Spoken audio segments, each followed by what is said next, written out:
What's up guys, this is Balázs from RacingBrick. Here's a question for you. Do you know which LEGO set was available for the longest period of time so far? Anyone? Yes, good answer.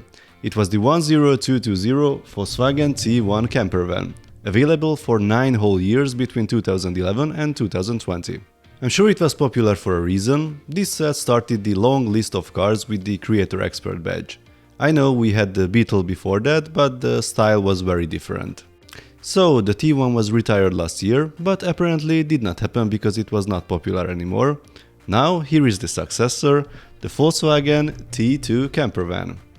After the first generation, it is quite logical to release the second one, although based on the schedule so far, we will have to wait a few decades until we see a LEGO version of the 6th generation. Anyway, let's focus on the set now and see the details. The box is surprisingly big and heavy, but as we all know, if you are getting older, you will inevitably gain weight and grow bigger. The T1 only had 1332 pieces, now this set has 2207. We have the new and boring 18 plus box design. I think this is a big miss this time. Seriously guys, this is a hippie van and not a business shuttle. On the back of the box we see the dimensions with the Volkswagen logo showing that this is an officially licensed product, and then some shots of the features. We can expect accessories, sticker pack, lots of functions including working steering, but enough of the box already, let's open it. Okay, that's a lot of bricks here. We get 20 numbered bags and an unnumbered one with the tires and the windshield, and the manual with the sticker sheets. There are two separate sheets, one seems to contain the obligatory items and the other one the optional ones. The manual begins with some historical details about the first and second generations of the Type 2 van. Yes, this is exactly the look and feeling that is missing from the box. Here we can see the features, but we will check them live soon, a little timeline with the different LEGO Volkswagen vehicles, and a few words from the designer. The building process is split in 11 stages, and the manual has some of the nice extra details spread during the building process. And also a huge bonus, no black background. Thank you LEGO for listening to us. Here is the part list, you can pause and observe if you are into this thing. Now let's start building. The building process starts with the sturdy studded Technic frame. It soon gets covered by plates, and the usual funky internal colors start to appear as well. Maybe it's even more colorful than usual, possible nod to the hippie culture. Well, most of the colors will disappear soon I guess. This is the end of bag 1. As I see, we get lots of these L-shaped pieces to support the side panels. We can already see the beginning of some serious snot building here. We start building the front axle, and here's a huge surprise. This Technic axle with pin was only available in black so far. Well, there's a difference actually. The black one has friction ridges on the pins so it does not rotate easily, but the white one does not have them. Previously these kind of pieces were usually tan colored, just like this one here. I'm not sure why is it white, but we can start to speculate. Is the color required in a new Technic set, or LEGO simply wanted to differentiate the shorter and longer versions of these two? This is by the way a pretty cool and compact little front axle with steering, worth to study a bit. It becomes incredibly dense quickly, and it has some very clever pieces used to make this mostly studless structure fit seamlessly with the rest of the studded build. I really like it. It is quickly covered with system pieces and the integration is rock solid. The rear axle on the other hand is that simple. A few pieces are added to the center to prevent the axles of sliding out until the tires are not mounted. Bag 3 starts with some big studded Technic structures and lots of building sideways. If you are looking for a good part spec for these L brackets, this might be your set. Check out this cool mechanism, I think this will operate the sliding door. The walls of the build are incredibly thick, just check out how many layers of bricks and plates we have here. As a final touch from bag 3, the rear lights are added. With bag 4 we get some cloth elements. The big one comes later, but these smaller curtain pieces will be used soon. Here is the first two. The attachment technique is pretty interesting, but honestly it looks a bit weird from the outside. This interesting sliding piece will be held in place by the window element, I guess it is related to the door. Some custom printed slopes here, these will simulate the engine bay air intakes behind the side window. Here are two identical window assemblies. Interestingly, they are held in place by these two blue axles with pins, so the connection is not secured at the bottom. Apparently they will be secured with studded connections on the side. This is how the structure looks like at the end of bag 4. We start to build the interior. Here's a nice little mug, a propane gas tank that powers the stove, the heater and the fridge as well. Here comes the rear bench seat. It has a nice color and part usage. Once attached in place, it can be converted to a sleeping position. According to the manual, this is known as a rock and roll bed. Any guesses what are these? No, not the front seats. These are parts for the front wheel arches. 2 fixed front seats to add and the gear shifter. Here comes back 6.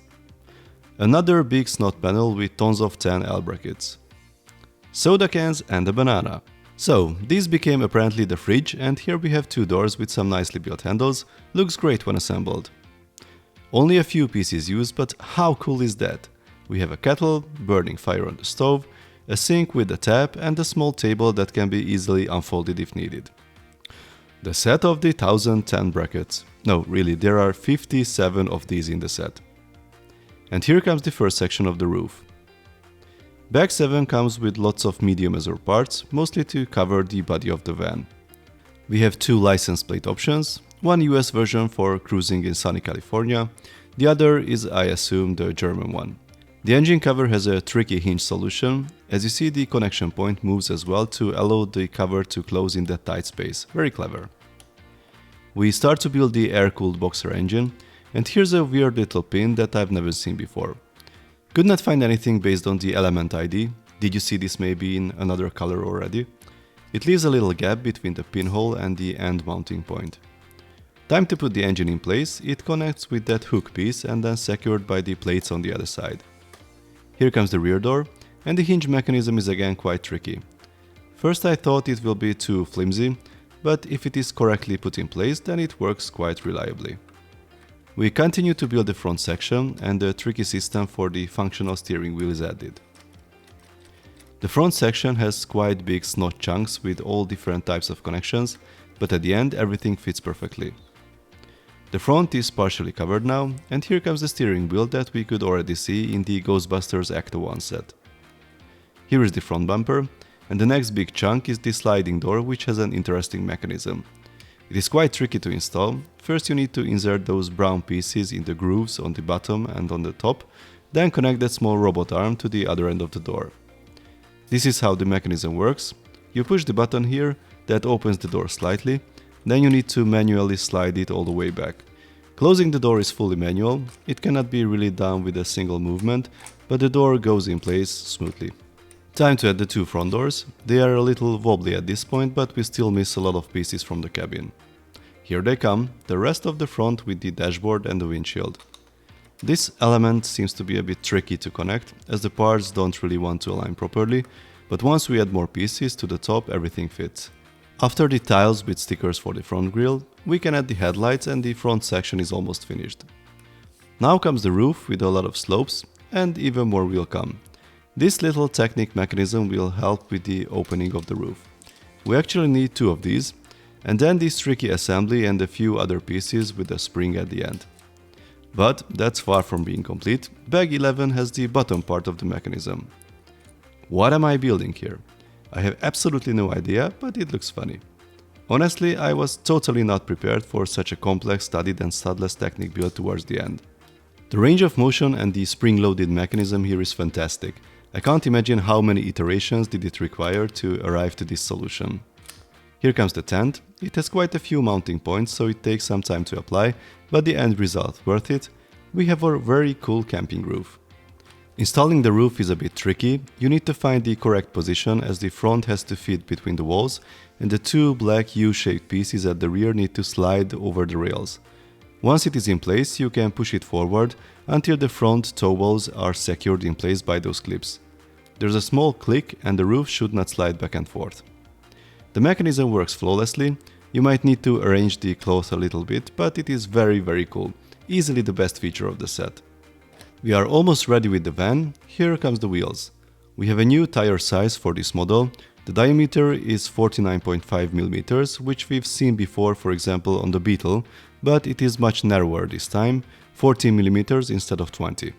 We get cool printed pieces for the wheels, and after mounting them, the spare wheel at the front and the license plate, there are only a few tiles to add to the sides, and we are done with the main build. Our first accessory is a cool snot build, a nice surfboard. We also get two cool foldable chairs that can be stored here on the top, and we are finished.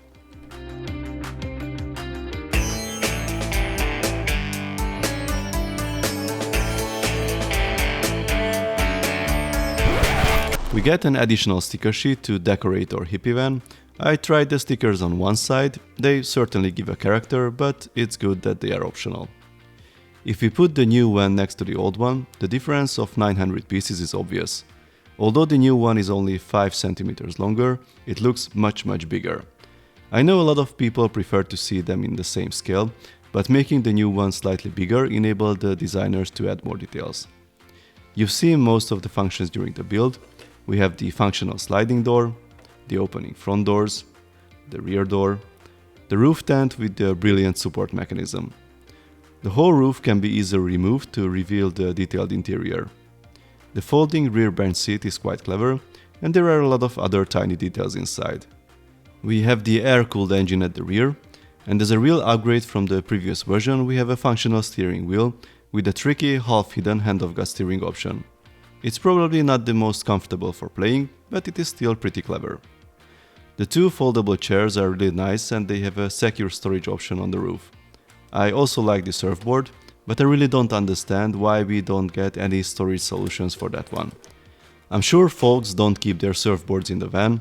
A that simple roof rack and two attachment points on the board could have been perfectly fine. Apart from this, I can't really complain. The sliding door does not close perfectly, so it does not align with the rest of the body at the front, but this is really negligible. So let's sum it up. I think this set is a worthy successor of the previous camper van. It is bigger, more detailed, has some nice accessories. It clearly shows how the theme evolved in those 10 years since the first release. The functional steering and the tense mechanism is a cool extra. Too bad the latter is not really visible when it's finished. I only have minor complaints. One is the lack of storage for the surfboard. Other than this, maybe the box being too serious for a hippie van. And just a slight feeling of lack of wow factor during building, but maybe we were too spoiled with the Acto 1 and the Porsche 911 recently. Please let me know your thoughts in the comments. If you like this video, then please give it a thumbs up and don't forget to subscribe and tap that notification bell, because this week we will have other very exciting reviews coming. So see you until then, bye bye.